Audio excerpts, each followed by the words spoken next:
अमरावती शहरात वाढत्या घरफोडीच्या घटनांना पायबंद घालण्यासाठी पोलीस आयुक्त राकेश शोला यांनी दिलेल्या आदेशानुसार गुन्हे शाखेने धाक कारवाई करत आंतरराज्यीय घरफोडी करणाऱ्या टोळीचा छडा लावला आहे।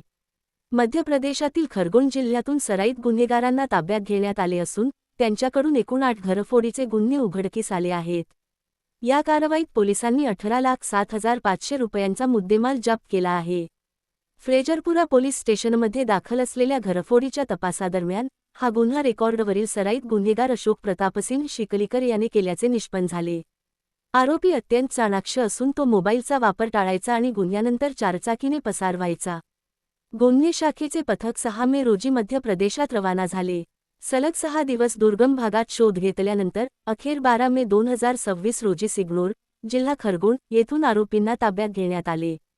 ताब्यात घेतलेले आरोपी 1. अशोकसिंह प्रतापसिंह शिकलीकर वय 33, राहणार सिग्नूर, मध्य प्रदेश। 2. धीरज श्यामलाल केसरवाणी वय 35, राहणार सिग्नूर, मध्य प्रदेश। फरार आरोपी राहुल प्रधानसिंह शिकलीकर, जागरसिंह दयालसिंह शिकलीकर, राजेंद्रसिंह जितसिंह शिकलीकर, सर्व राहणार सिग्नूर आणि संदीपसिंह शिकलीकर, राहणार इंदोर।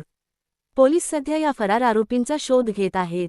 जप्त केलेला मुद्देमाल एकूण 18,07,500 रुपये। पोलिसांनी आरोपींकडून मुद्देमाल हस्तगत केला आहे।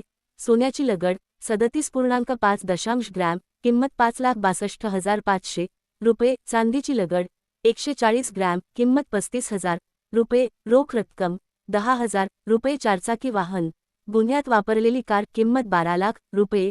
ही यशस्वी कारवाई पोलीस आयुक्त राकेश शोला, उपायुक्त गणेश शिंदे, श्याम घुगे, रमेश धुमाळ आणि शिवाजी बचाटे यांच्या मार्गदर्शनाखाली गुन्हे शाखा पोलीस निरीक्षक संदीप चव्हाण, महेश इंगोले तसेच पोलीस अंमलदार गजानन घेवले, मनोज ठोसर, आस्तिक देशमुख, मंगेश परिमल, नईम बेग, अतुल संभे, विकास गुडधे, नाजिमुद्दीन, विशाल वाकपांजर व त्यांच्या पथकाने पार पाडली। अमरावती येथून रणजित मस्के यांची रिपोर्ट।